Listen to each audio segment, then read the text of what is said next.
अब भाग 71 के आगे का वर्णन। वह गुफा अत्यंत ही अंधकारमय थी, किंतु वानरों की दृष्टि उस अंधकार में भी कार्य कर रही थी। उनका तेज और पराक्रम अवरुद्ध नहीं होता था और उनकी गति वायु के समान थी। तीव्र वेग के साथ वे उस गुफा के भीतर पहुंच गए। भीतर पहुंचकर उन्होंने देखा कि वह स्थान अत्यंत उत्तम, प्रकाशमान और मनोहर था।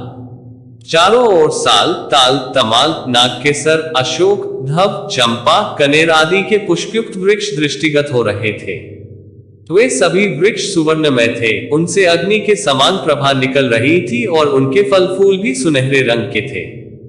इन वृक्षों में लगे मूंगे और मणियों के समान चमकीले फूलों और फलों पर सुनहरे रंग के भौरे मंडरा रहे थे। सूर्य जैसी आभा वाली कांचन वृक्षों से घिरे अनेक विशाल सरोवर भी दिखाई पड़े, जिनमें स्वर्ण कमल और सुनहरे मत्स्य शोभा पा रहे थे। उन्होंने वहां पर सोने और चांदी से बने हुए बहुत सारे भवन भी देखे, जिनकी खिड़कियां मोतियों की जालियों से ढकी हुई थी। स्वर्ण तथा रजत से निर्मित विमान भी दृष्टिगत हो रहे थे। वहां रखे हुए अनेक पात्रों में सोने, चांदी और कांसे के ढेर भरे हुए थे। बहुमूल्य सवारियां, सरस, मधु, महामूल्यवान दिव्य वस्त्रों के ढेर, विचित्र कंबल एवं कालीने, मृगचर्मों के समूह आदि भी जहां तहां रखे हुए थे। कुछ दूर जाने पर उन्हें वकल और काले रंग का मृगचर्म धारण किए हुए एक स्त्री दिखी, जिसका मुख तपस्या के तेज से दमक रहा था।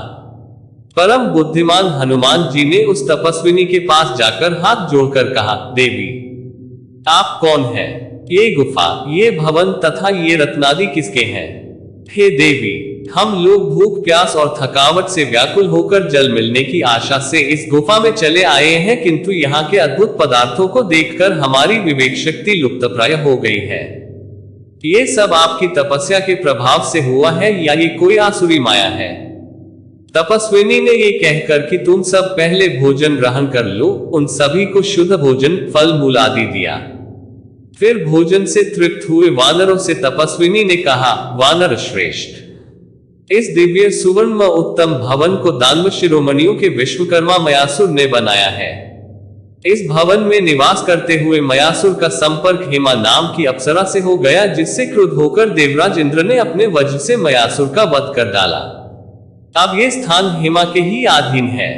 मैं मेरसावर्णी की कन्या हूँ और मेरा नाम स्वयं प्रभा है। हेमा मेरी प्रिय सखी है, उसी के द्वारा नियुक्त होकर मैं इस स्थान का संरक्षण करती हूँ।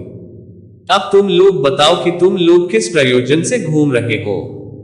पवन कुमार हनुमान जी बोले, देवी, पिता की आज्ञा से दशरथनंदन श्री राम अपनी पत्नी सीता और अनुज लक्ष्मण के साथ दंडकारण्य में निवास कर रहे थे।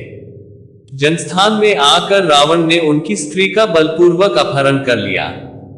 श्री राम वानर राज सुग्रीव के मित्र हैं। हम लोग अपने राजा सुग्रीव की आज्ञा से जानकी जी की खोज कर रहे हैं।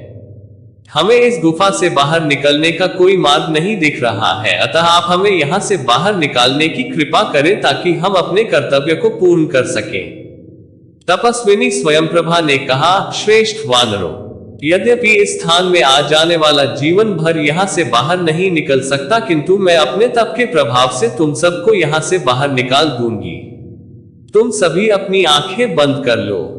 वानरों के आंख मूंदते ही स्वयंप्रभा ने निमिष मात्र में उन्हें गुफा से बाहर निकालकर कहा, अब तुम अपनी आंखें खोल लो।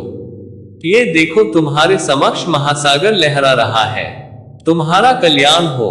इतना कहकर तपस्विनी स्वयंप्रभा अपने स्थान में वापस चली गई। इसके आगे का वर्णन अगले भाग में। रामायण के सभी भाग सुनने के लिए हमारे चैनल को सब्सक्राइब करें।